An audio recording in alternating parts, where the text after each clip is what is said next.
জনপ্রিয়তা যখন তুঙ্গে ঠিক তখনই অন্তরালে ঈদের মহাসমরে পর্দা কাঁপলেও পর্দার পেছনের মানুষটি কোথায় তা নিয়ে বাতাসে ভাসছিল শত শত জল্পনা।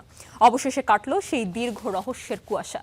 সমস্ত গুঞ্জন, জল্পনা আর আড়াল ভেঙে একদম নতুন এক পরিচয়ে, এক চমকপ্রদ গল্পের মধ্য দিয়ে আবারও ক্যামেরার সামনে দাঁড়াচ্ছেন ঢালিউডের আলোচিত নায়িকা শবনম বুবলী।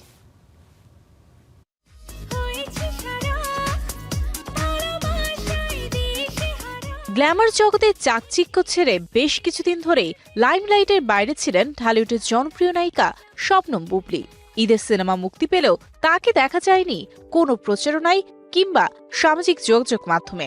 নেপথ্যের কারণ মাতৃত্ব। নবজাতক কন্যা সন্তানকে নিয়ে পুরোপুরি পারিবারিক আবহে সময় কাটানো এই নায়িকা অবশেষে ভাঙছেন নীরবতা।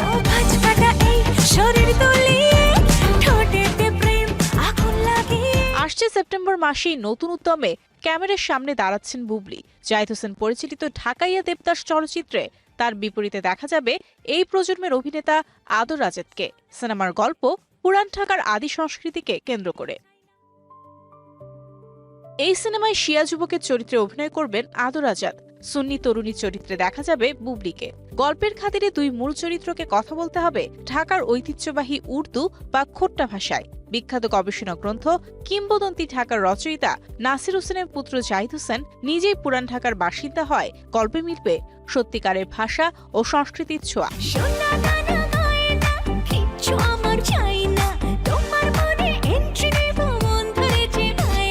নির্মাতা সূত্রে জানা গেছে বুবলী সেপ্টেম্বরে যোগ দেওয়ার আগে সিনেমার অন্যান্য অংশের শুটিং শুরু হয়ে যাবে। বাণিজ্যিক ধাঁচের নাম হলেও এটি নির্মিত হচ্ছে আন্তর্জাতিক বিভিন্ন চলচ্চিত্র উৎসবকে লক্ষ্য করে। পরে মুক্তি পাবে দেশের প্রেক্ষাগৃহে। আড়াল ভেঙে বুবলীর এই রাজুকের প্রত্যাবর্তন ঢালিউডের ঝিমিয়ে পড়া বাজারে নতুন কোনো সমীকরণ তৈরি করে কিনা এখন সেটাই দেখার অপেক্ষা। Mario Sen, star entertainment.